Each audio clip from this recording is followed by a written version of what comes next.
एक ऐसा कवि हमारे बीच मौजूद है जो कवि सम्मेलनों की कामयाबी की जमानत हुआ करता है, क्योंकि हमारे पास वक्त नहीं है कि भूमिका बनाई जाए, कि भूमिका उनकी बनाई जाती जिनकी अपनी भूमिका भूमि नहीं, उसकी अपनी भूमि है। हजारों हजारों की भीड़ में पढ़ने वाला मेरा दोस्त, मेरा भाई छोटा, वो काया को कंचन बनाने के चक्कर में कुछ इतना अधिक खो गया। वो काया को कंचन बनाने के चक्कर में कुछ इतना अधिक खो गया, कुछ दिन के बाद उसे पी लिया हो गया। जोरदार तालियों से स्वागत कीजिए हास्य व्यंग्य चतेरे का, जिसे लोग पूरा अदब, पूरी संस्कारधारी क्या कवि सम्मेलनों में जो मनीष तिवारी के नाम से जानते हैं। जोरदार तालियों से पुनः देश का पहला कवि सम्मेलन 21 अक्टूबर 1920 को हुआ और उसको करने वाले थे पंडित गया प्रसाद शुक्ल स्नेही जी। एक अफसर जॉर्ज गियर्सन के सहयोग से उनके निर्देशन मार्गदर्शन में एक मंच बना और गया प्रसाद शुक्ल स्नेही जी ने कवि सम्मेलन किया। उस कवि सम्मेलन में उस जमाने में 100 वर्ष पूर्व 27 कवियों ने देश के हिस्सा लिया और काव्य पाठ किया।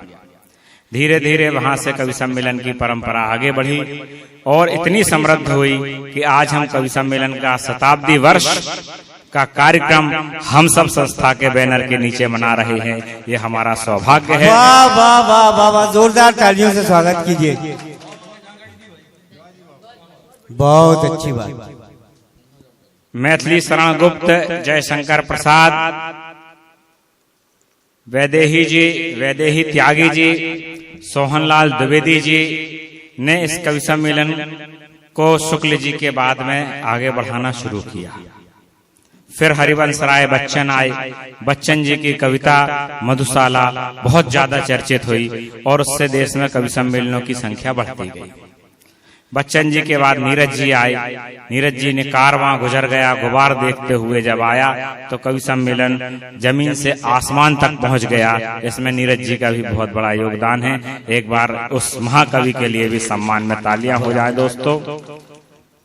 कवि सम्मेलन को अत्यधिक प्रतिष्ठा तब मिली जब गोपाल प्रसाद व्यास जी ने लाल किले से कवि सम्मेलन की शुरुआत की और उस कवि सम्मेलन में बतौर मुख्य अतिथि देश के प्रधानमंत्री, तत्कालीन प्रधानमंत्री आदरणीय जवाहरलाल नेहरू जी उपस्थित हुए तो देश में कवि सम्मेलन की एकदम से प्रतिष्ठा बढ़ी और कवियों के प्रति लोगों का सम्मान बढ़ा। धीरे धीरे कवि सम्मेलन बहुत समृद्ध होता गया और आज आप देख रहे हैं हम जबलपुर शहर में एक वर्ष में लगभग 40-50 कार्यक्रमों में तो हम ही लोग उपस्थित हो जाते हैं, है ना। होली से लेकर दिवाली से लेकर सारे कार्यक्रमों में आइएगा। कुछ क्योंकि आज का प्रसंग है तो कुछ 4-6 लाइन उसमें हो जाएं स्वागत और उसके बाद में अरे अब हल्ला मत करो, अब कुछ हो चुपचाप रहो। सुनो दोस्तों, क्योंकि दीपावली का पर्व है, प्रसंग है, दीपोत्सव हमारा यह आयोजन है तो कुछ पंक्तियां मैं 4-6 पंक्तियां आप तक पहुंचा रहा हूं।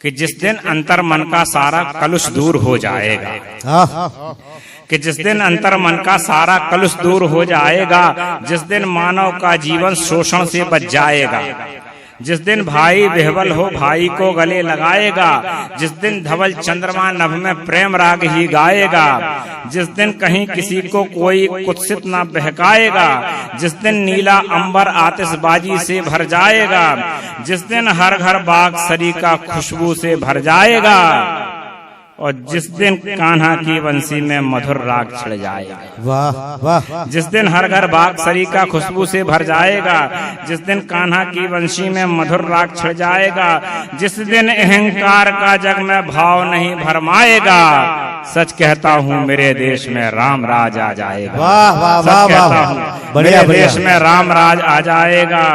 अब हम सबको भी मैं शामिल करता हूँ, सुनिएगा।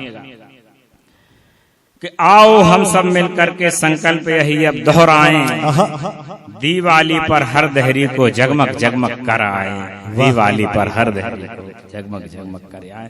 सुनिएगा जी।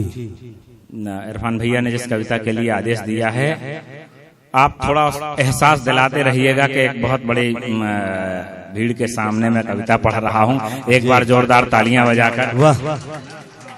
हाँ, मतलब ये है कि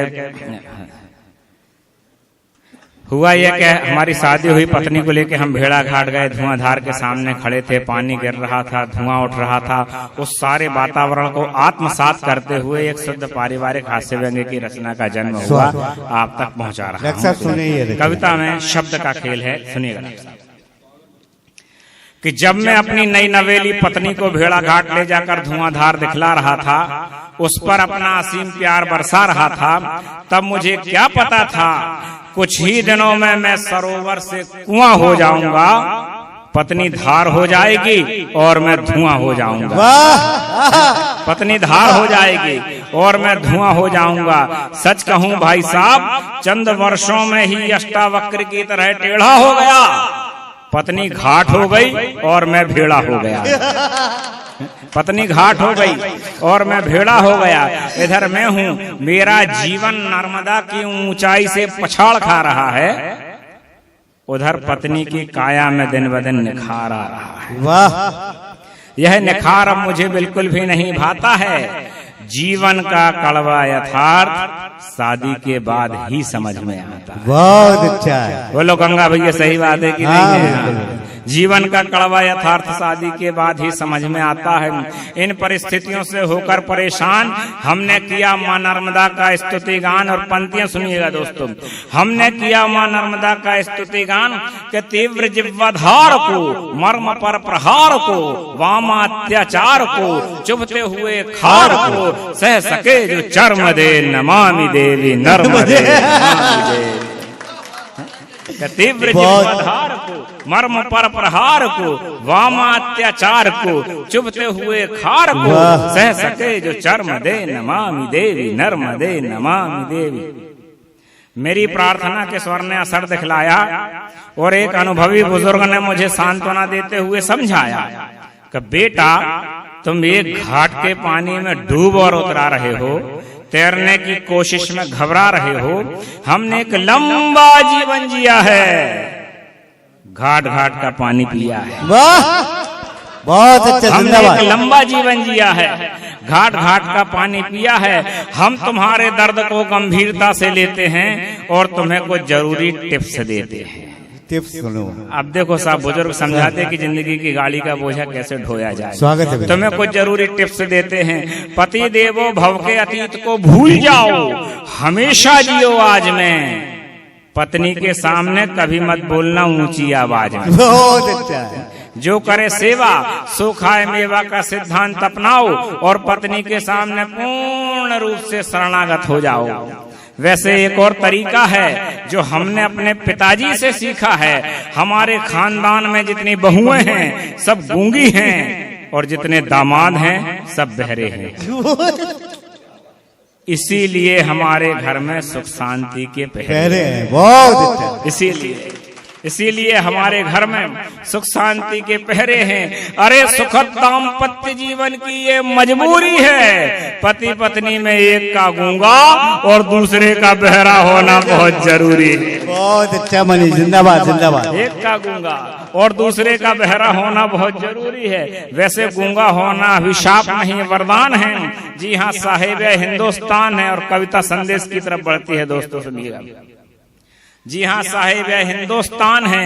कदम कदम पर बेईमानी अत्याचार है, आम आदमी से होता अत्याचार है। हर आदमी चुपचाप जुल्म सहने का आदी है। समझ में नहीं आता यह परतंत्रता है कि आजादी। बहुत अच्छा है, वाह वाह। हर आदमी चुपचाप जुल्म सहने का आदी है। समझ में नहीं आता यह परतंत्रता है कि आजादी है।